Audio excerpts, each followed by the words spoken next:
వైసీపీని గొడ్డలి పార్టీ అని ముఖ్యమంత్రి చంద్రబాబు చేసిన వ్యాఖ్యలపై ఆ పార్టీ తీవ్రంగా స్పందించింది.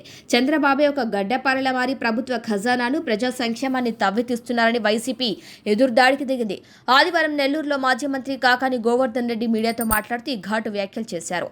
చంద్రబాబు, టీడీపీ నేతలు వైసీపీని హత్య రాజకీయాలు చేసే గొడ్డలి పార్టీగా అభివర్ణిస్తున్నారని, కానీ వాస్తవానికి చంద్రబాబే ఒక గొడ్డపారని చిహ్నమని కాకాని విమర్శించారు.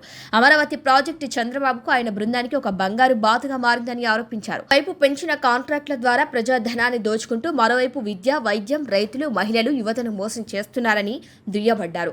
అమరావతిలో చదరపు అడుగు నిర్మాణానికి దేశంలో ఎక్కడా లేని విధంగా 20,489 చెల్లిస్తున్నారని, సాధారణంగా 4,500 రూపాయలు మాత్రమే ఖర్చవుతుందని కాకాని అన్నారు. తెలంగాణ సచివాలయం, పార్లమెంటు భవన నిర్మాణ ఖర్చులు కూడా ఇంతకంటే చాలా తక్కువని గుర్తు చేశారు.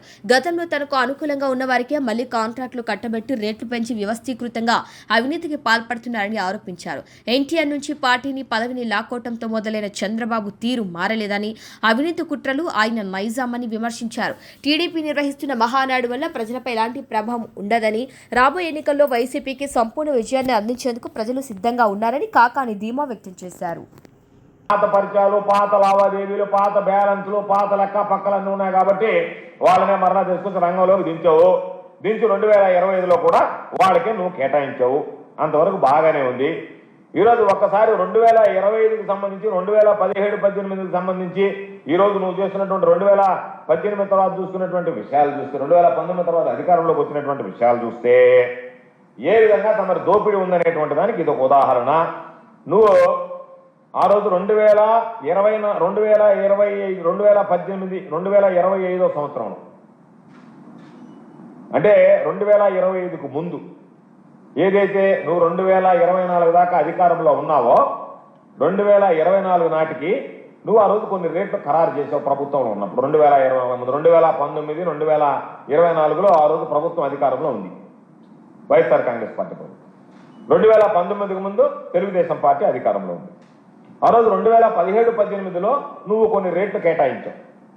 ఆ తర్వాత వచ్చేటప్పటికి వాళ్ళనే ఈరోజు మరలా 2024-26 వచ్చేటప్పటికి ఆ సంస్థలకే మరలా ఈరోజు ఎంత పెంచి కేటాయించమనేటువంటి దానికి ఇది ఒక ఉదాహరణ.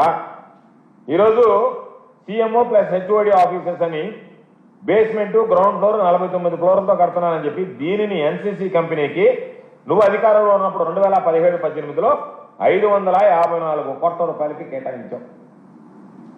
అదే ఈరోజు 844,22 లక్షల రూపాయల కాంట్రాక్ట్ వాల్యూకి పెంచి ఈరోజు దాదాపుగా దాన్ని తీసుకొచ్చి ఎంత ఎక్సెస్ ఇచ్చావు అని చెప్పి లెక్క చూస్తే ఈరోజు కొటేషన్ ప్రకారం 844,22 లక్షల కాంట్రాక్ట్ వాల్యూ పెట్టి దాని మీద ఎక్సెస్ కోట్ చేయించి దాన్ని 882,47 లక్షలకు నిర్ధారణ చేసి వాళ్ళు కట్టాల్సినటువంటి జిఎస్టీలు, సివరేజ్ ట్యాక్సెస్లు, ఎన్ఏసీ ట్యాక్సెస్ అన్నింటినీ రియంబర్స్ చేస్తామని అదనంగా ఒక 123,60 లక్షల రూపాయలు వాళ్ళ చేతిలో పెట్టి 554,06 లక్షల రూపాయలతో 2017-18లో నువ్వు ఖరారు చేసినటువంటి ఆ కాంట్రాక్టు ఈరోజు 2026కు వచ్చేటప్పటికి 1,046,07 లక్షల రూపాయలు, అంటే 492 కోట్ల రూపాయలు దాదాపుగా పెంచి వాటికి సంబంధించినటువంటి దాన్ని ఈరోజు నువ్వు అప్పచెప్పడం జరిగింది అప్పనంగా.